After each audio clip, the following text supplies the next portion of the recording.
हाँ, तो दोस्तों इस वीडियो के अंदर हम जिन कुशाल इंडस्ट्रीज के आईपीओ के बारे में बात करेंगे और जानेंगे कि इस आईपीओ के अंदर आपको अप्लाई करना चाहिए या नहीं। चलिए शुरू करते हैं। तो देखिए, सबसे पहले अगर हम यहाँ पर आईपीओ की डिटेल्स के बारे में अगर हम बात करेंगे तो 25 तारीख को ये आईपीओ में स्टार्ट होता हुआ नजर आएगा और 29 तारीख को ये आईपीओ में क्लोज होता हुआ नजर आएगा। अब अगर हम आईपीओ के टोटल इश्यूज की अगर हम बात करेंगे तो लगभग 116 करोड़ का आईपीओ का टोटल इश्यूज हमें यहाँ पे नजर आता है, जिसमें से अगर हम बात करेंगे तो 105 करोड़ हमें यहाँ पे कंपनी के पास में जाते हुए नजर आएंगे और बाकी लगभग 11 करोड़ रुपीज हमें यहाँ पे कंपनी के प्रमोटर्स के पास में यहाँ पे जाते हुए नजर आएंगे। अब अगर हम यहाँ पे प्राइस बैंड के बारे में अगर हम बात करेंगे तो 121 के कट ऑफ प्राइस पे कंपनी में यहाँ पे शेयर देती हुई नजर आ रही है और 120 शेयर का लॉट साइज में यहाँ पे कंपनी का नजर आता है, यानी कि एक लॉट को अप्लाई करने के लिए यहाँ पे 120 शेयर के लॉट साइज के लिए यहाँ पर आपको अप्लाई करना पड़ेगा। अगर हम यहाँ पे रिटेल कोटा की अगर हम बात करेंगे तो अराउंड 35% के लगभग हमें यहाँ पे कंपनी का रिटेल कोटा यहाँ पे नजर आता है, यानी ऑलमोस्ट अराउंड 39 करोड़ के जो कंपनी के शेयर हैं वो हमें यहाँ पे रिटेल पब्लिक के पास में जाते हुए नजर आएंगे, यानी कि आराम से हमें यहाँ पे 100 टाइम्स के लगभग आईपीओ रिटेल कोटा के अंदर यहाँ पे सब्सक्राइब होता हुआ नजर आ सकता है।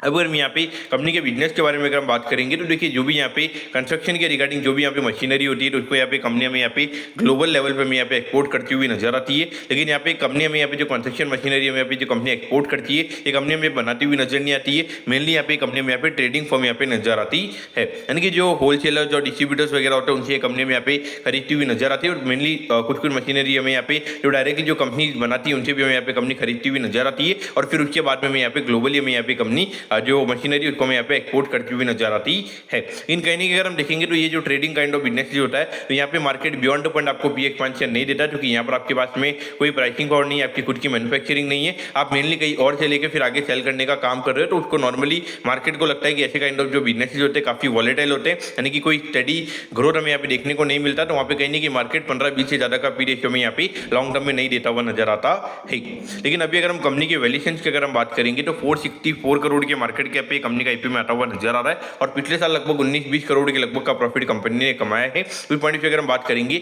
अराउंड 24 के पी रेशियो पे कंपनी का आईपीओ में आता हुआ नजर आ रहा है। वैल्यूएशन वाइज अगर हम बात करेंगे तो डेफिनेटली थोड़े जो जैसा मैंने आपको बोला कि 20 से ज्यादा का पी रेशियो लॉन्ग टर्म में यहाँ पे कंपनी को नहीं मिलेगा। उस पॉइंट से देखा जाए तो कहने की थोड़े प्रीमियम वैल्यूएशन पे कंपनी का आईपीओ में आता हुआ नजर आ रहा है। लेकिन अगर हम देखेंगे तो जो 105 करोड़ में यहाँ पे कंपनी के पास में जाते हुए नजर आएंगे तो इसमें से अराउंड 73 करोड़ रुपये हमें यहाँ पे कंपनी वर्किंग कैपिटल के लिए हमें यहाँ पे यूज करती हुई नजर आएगी। तो उससे क्या होगा कि जब वर्किंग कैपिटल के लिए जब कंपनी के पास में इतना पैसा आ जाएगा तो वहाँ पे थोड़ा बहुत हमें यहाँ पे क्रेडिट पे कंपनी में यहाँ पे जो अपने जो सामान उसको हमें देती हुई नजर आएगी। तो उससे कहीं ना कि यहाँ पे जो एडिशनल कस्टमर बेस जो कंपनी का वो हमें यहाँ पे अच्छी तरीके से इंप्रूव होता हुआ नजर आ सकता है। इस पॉइंट से देखा जाए तो मुझे लगता है कि आने वाले 1-2 साल में फिर भी जो ग्रोथ के नंबर है वो कंपनी के अच्छे रह सकते हैं और जब तक के लिए कहीं कि जो पी रेशियो है वो थोड़ा हमें यहाँ पे हायर देखने को मिल सकता है। लेकिन उसके बाद में जब ग्रोथ थोड़ी हमें स्लो डाउन होती हुई नजर आएगी तो उसके बाद में कहीं कि हमें जो कंपनी का पी रेशियो में यहाँ पे कम होता हुआ नजर आएगा। यहाँ पर आपको क्या करना चाहिए तो देखिए, मुझे लगता है कि अराउंड 10 से 15% के प्रीमियम भी कंपनी यहाँ पे लिस्ट होती हुई नजर आ सकती है। तो थोड़े जिन लोगों को थोड़े माइनर गेन्स के लिए अगर अप्लाई करना है तो यहाँ पर अप्लाई कर सकते हैं। और अगर हम आईपीओ के साइज की भी अगर हम बात करेंगे तो आईपीओ का साइज भी काफी छोटा है। तो इस पॉइंट से कहीं कि यहाँ पे जो लिस्टिंग के जो